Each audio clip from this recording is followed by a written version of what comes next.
Hello dear students, welcome back to my channel physics SPC alternating current का एक question. A series LCR circuit has self inductance रखा है, resistance and capacitance and is connected to AC voltage amplitude दे रखा है, ध्यान रखना 50 volt amplitude voltage है ये, ठीक है। At frequency 60% lower than resonant frequency the amplitude current will be approximately. तो देखो क्वेश्चन में क्या है, पहले एक एलआर सर्किट है हमारे पास, एलसीआर ऐसे, और यहाँ पे हमें इसका वीआरएमएस वोल्टेज नहीं दे रखा बेटा, ये गिवन नहीं है। इसका पीक वोल्टेज हमें गिवन है, कितना? 50 वोल्ट, ठीक है। और हमसे कहा है कि जो resonance frequency at frequency 60% lower than the resonant frequency.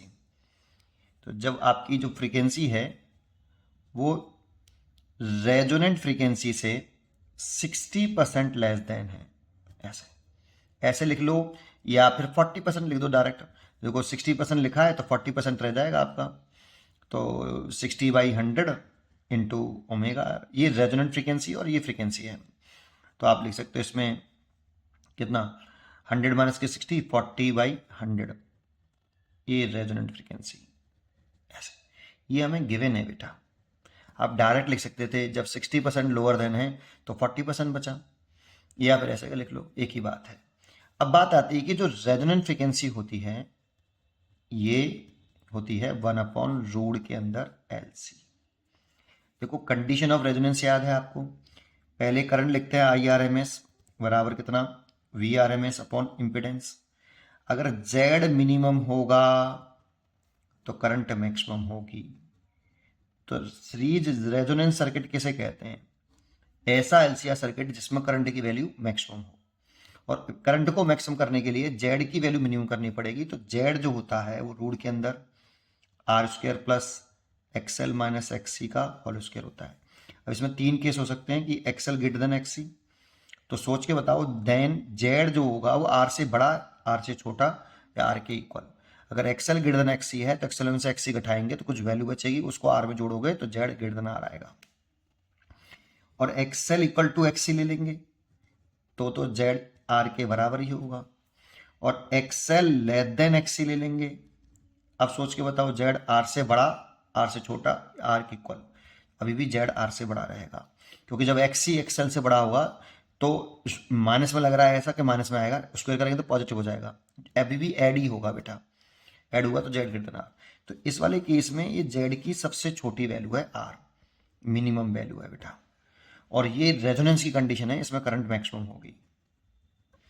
और इस वाले अगर मैक्सिमम है, इस वाले रेजोनेंस की कंडीशन है, तो ये एक्सएल बराबर एक्सी लेंगे, तो इसकी वैल्यू होती है एल ओमेगा, इसकी वैल्यू होती है 1/ओमेगा सी। तो यहाँ से ओमेगा आता है root L C, omega square हो जाएगा, इसे रेजोनेंट फ्रीक्वेंसी कहते हैं बेटा। इसका जो ग्राफ होता है कुछ इस तरह से होता है। इस वाले केस में जब रेजोनेंट फ्रीक्वेंसी होती है तो आपका करंट मैक्सिमम होता है, ऐसे। अब इस क्वेश्चन में कुछ बचता नहीं है, बस मेन कंसेप्ट जो था वो यही था, वैल्यू पुट कर लो और यहाँ से ओमेगा निकाल लो यार। तो ओमेगा इज इक्वल टू, ये कोई आपका लेस देन है तो यहाँ की कहीं की बात चल रही है, ये ओमेगा है बेटा, ठीक है, ये ओमेगा है कि ओमेगा की value less than omega R है, ठीक है। नहीं तो ओमेगा की वैल्यू आ जाएगी, ये कट गया इससे और ये आ गया 2 से कट गया, 2/5 हो गया बेटा ये, और 1/रूट एल, एल कितना दे रखा है आपका, दे रखा है 0.01, और सी दे रखा है 1 इंटू 10⁻⁻6, ठीक है। तो ये 2/5 हो गया, इंटू इसको हटा के इसे 10⁻⁻8 कर लो, तो 10⁻⁻ के 4 बचा, ऊपर गए तो प्लस के 4 बचा, है ना। और ये 2/5 हो गया, इसे लिख लो ऐसे 10,000, 5 से काट दो इसे, ये 2000 आ गया, दैट मीन्स 4000 रेडियन पर सेकेंड आया बेटा ये वाला ओमेगा, ठीक है, 4000 रेडियन पर सेकेंड।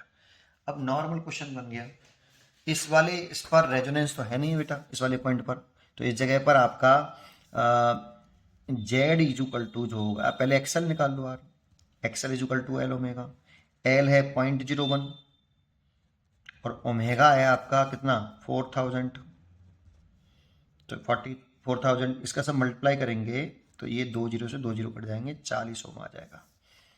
एक्स सी निकाल लो 1/ओमेगा सी, क्योंकि यहाँ पे बराबर नहीं होंगे बेटा ये, है ना। तो ओमेगा की वैल्यू 4000 और सी की वैल्यू देखूं तो सी की वैल्यू है आपकी 1 माइक्रोफैराड। 1 इंटू 10⁻⁻6 ऊपर गया तो +6 और +6 को मैंने ऐसे लिख लिया है बेटा, 3 जीरो से 3 जीरो कट गया, तो ये आपका 500/2 दैट मीन्स 250, है ना, 250 हो गया ये। चलो ओम हो गया। जेड निकाल लो अब इक्वल टू, इसका मतलब देखो omega less than omega R होता है, ये भी एक क्वेश्चन होता है कि इधर की तरफ सर्किट कैपेसिटिव है और इधर की तरफ इंडक्टिव होगा सर्किट और बीच में प्योर रेजिस्टिव होगा, क्योंकि एक्सएल एक्ससी कट जाएंगे तो प्योर रेजिस्टिव होगा। यहाँ पे प्योर रेजिस्टिव, इधर की तरफ कैपेसिटिव और इधर की तरफ इंडक्टिव। अच्छा पॉइंट होता है ये। चलिए आते हैं R² plus XC minus XL का होल स्क्वायर। आर की वैल्यू रखी है हमें यहाँ पे 10, तो 10 का स्क्वायर कर लो। XC रखा है 250 माइनस XL रखा है 40, इसका स्क्वायर, तो ये तो हो गया 10 का स्क्वायर और ये हो गया 210। इसे ऐसे लिख सकते हैं 21 इंटू 10 का स्क्वायर। बोलो अब इसमें 10 का स्क्वायर कॉमन ले रहा हूँ मैं, तो 10 का स्क्वायर कॉमन लिया तो रूट से बाहर आएगा तो 10 ही आएगा रूट के अंदर। यहाँ 1 का स्क्वायर आया और यहाँ 21 का स्क्वायर आया। तो आपको नहीं लगता कि 21 ये 1 को हम नेगलेक्ट कर सकते हैं, क्योंकि अप्रोक्सीमेशन पूछ रहा है, अप्रोक्सीमेटली साफ साफ क्वेश्चन में बोला है। तो आपको लगता है तो लग रहा है तो लिख दो बेटा इस 21, इसको नेगलेक्ट कर दो बेटा 1 का स्क्वायर को, तो नेगलेक्ट कर दिया तो 21 का स्क्वायर करेंगे तो 21 हो जाएगा, दैट मीन्स 210 ओम आ जाएगा इम्पिडेंस। पूछा है उसने amplitude current, that means I0 पूछा है। इसमें फ्लो तो IRMS करती है, लेकिन पूछा उसने हमसे I0 है। तो देखो IRMS इज इक्वल टू, अगर VRMS अपॉन जेड है, इसकी जगह पे I0/√2, इस जगह पे V0/√2 और ये जेड, √2 से √2 cancel, the I0 is equal to V0 upon Z. तो यही पूछा एम्पलीट्यूड करंट। V0 हमें क्वेश्चन में गिवन है पहले से 50 वोल्ट और ये 210, 0 से 0 कैंसिल। बस 21 का 5 में डिवाइड कर लो यार, है ना। तो डिवाइड नहीं जा रहा तो पॉइंट लगा लो, पहले 0 कर लो। कितनी बार जा सकता है? 2 बार, 3 बार तो 6 हो जाएगा, 2 बार जाएगा तो 2 और 4 8 बचा, फिर 1 0 डालो। अब कितनी बार जा सकता है सोचो,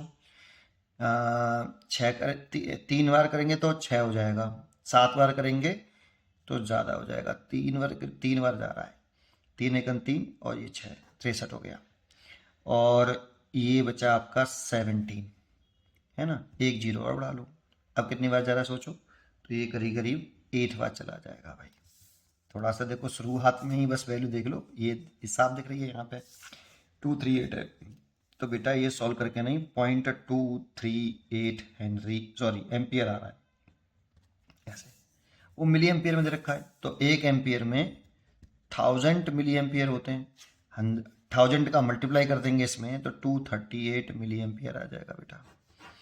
तो इसीलिए इसकी आंसर हो गया सी। पढ़ते रहिए और खुश रहिए।